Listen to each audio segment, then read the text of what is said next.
money in their pocket. They don't care that it hurts you. They're not living like a family. They're not living by the golden rule of treating others the way they want to be treated. They rule because they're most willing to step out the bounds of common decency. And the oil companies and all the people that have an interest in high gasoline prices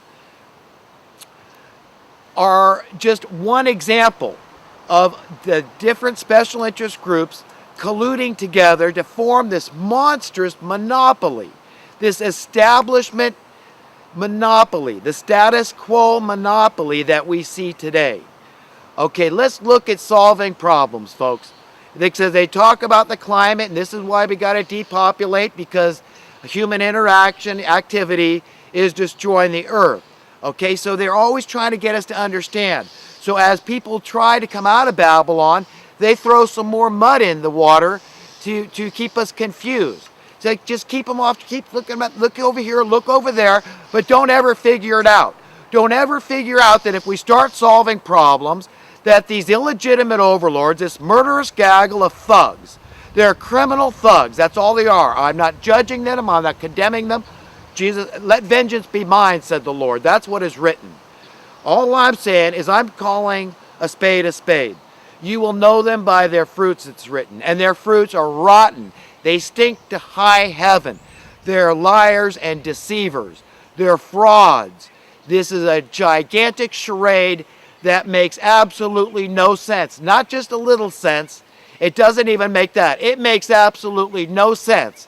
It's been conjured up in the mind of a bunch of psychopaths, sycophants, of sociopaths, and mad scientists and evil genius. That's all these people are. Folks, if you just get to the root, the money is the root of it, all the evil. Okay, that's the false god we've got to get to, and all those that control it. The politicians, the mainstream media, the money printers, the educational system.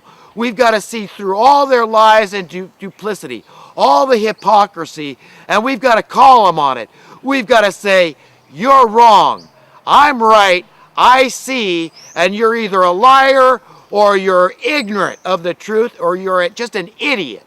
And that's the only options they have. And hold them to it and say, I know truth from lies. And what you're saying is lies. And if it's not a lie, then prove it to me. Give the people sound currency. Let the people, set them free by prosperity, not for some, but for everybody. This is what would happen. But this would render all these criminals irrelevant. Folks, if the everyday worker, the dregs of society, the poor, the downtrodden, is suddenly their ship started rising with prosperity, they're going to be so happy. People can be happy with so little. These are the people that are literally keeping the wheels of society going. Often common, uneducated labor, farm workers, carpenters, people driving trucks. We need people of every stripe and color out there serving us in every way imaginable. And it often doesn't take a great education. It doesn't take great learning. It just takes people willing to do those jobs. And they don't stop doing those jobs if they're prosperous. This is what we have to understand. This is a big lie. They want to convince you that this guy is a nut. Somehow, somebody's got to get left out of the loop. So who do you want it to be? You know what I mean? This is what they want you to believe, is that it just can't work. But I'm here to tell you it can work. And what sound currency would do, if we had this one thing, this accountability, checks and balances, it would create slowly and gradually, it would set the captives free through prosperity. That's the only way that people could be set free. And the work week would constantly be diminishing because of easier and easier ways to produce the needs we have. Not just the needs that we have as a society worldwide, but the wants that we have. Okay, they don't want us on clean fuel. Do you think the oil companies want humanity on clean fuel? Do they want you to have a miniaturized hydrogen production unit under the hood of your car? Think about it, folks.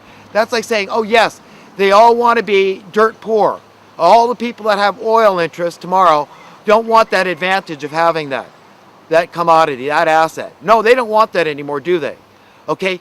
And if crime plummeted because all of a sudden nobody was economically, financially desperate anymore, so crime just fell off a cliff and plummeted, and also all these people that are employed in the criminal, what I call injustice system now, all of them lose their job security because all you got is a few little crimes wandering in and out, you know, because of perverts and whatnot maybe, and that's all you got left to persecute, whatever. Okay, but you know, that's another example. Now, how about the debt, national debt, personal debt? Do you think that about 25%, last I heard, people in America were employed in the financial services industry? Now, do you think all those people want you out of debt? If you weren't in debt, you understand, they'd be out of a job. So you understand, if the problems go away because you set the captives free, then what? Then those people believe they're in bondage. They're at enmity with the true God. They don't want justice on earth. They don't want to see righteousness accomplished on earth. They don't want to see good coming to humanity. They want to continue in their perverted ways, and they don't care what it costs. Like I said, these people are murderers. And genocide, they don't care. They would love to start a nuclear war. I believe God has taken that off the table. God has his ways. He's got other beings that are more powerful than humans, and he's taken it off the table. So I've named 3 examples right now of problems that would disappear tomorrow. So humanity doesn't have to destroy the earth to live on it. That's all conjured up and made up. This idea that we're overpopulated. And I cannot believe the very intelligent people that still believe this, in any degree believe it. People live in big cities because of economic reasons, okay? Sometimes they just like to be in densely populated. That's fine, whatever they like. Live where you want. But you could find desolate wilderness in China, in India, anywhere in the face of the earth. There's all kinds of uninhabited areas. And we could turn fetid water into drinking water.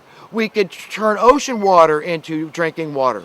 We don't need chemical fertilizers. We don't need GMO. All this stuff to feed the planet. We don't need it it just wrecks up the planet. We don't need any of this stuff. This is a gaggle of lying criminals, folks. You got to get that through your head. What other problems would go away? Well, let's see. Who else really has control over us?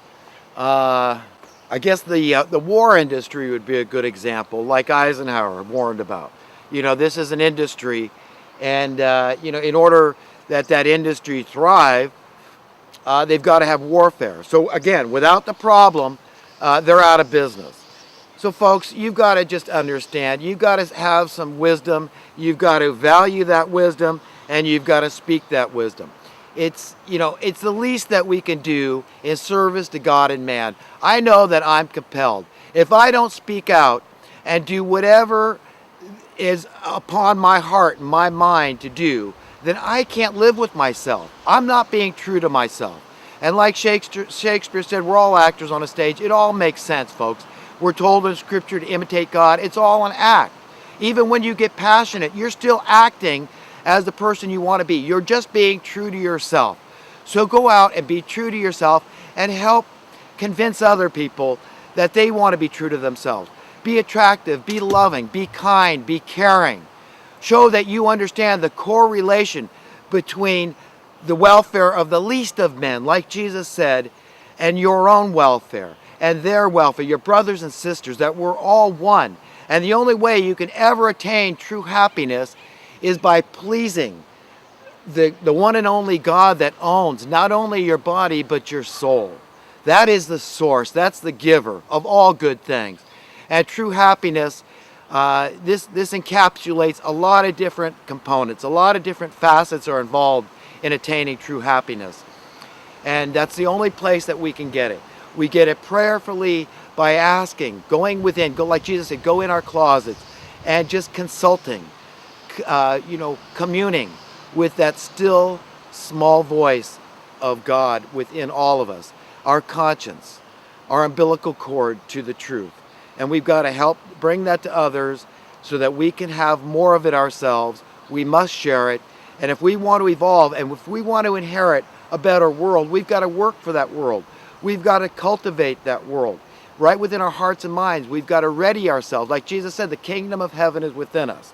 So you today can start preparing that perfect place down to the smallest detail. However you would have it, the chances are, if you're really being honest, that's how God would have it. But remember, you've got to be willing that everybody else have those same things. Because remember, there's a lot more that we have in common than we have that is different. And none of us are going to lose our uniqueness, our individuality, by just being servants of God. It's the highest calling any of us can ever have, is to serve God and humanity.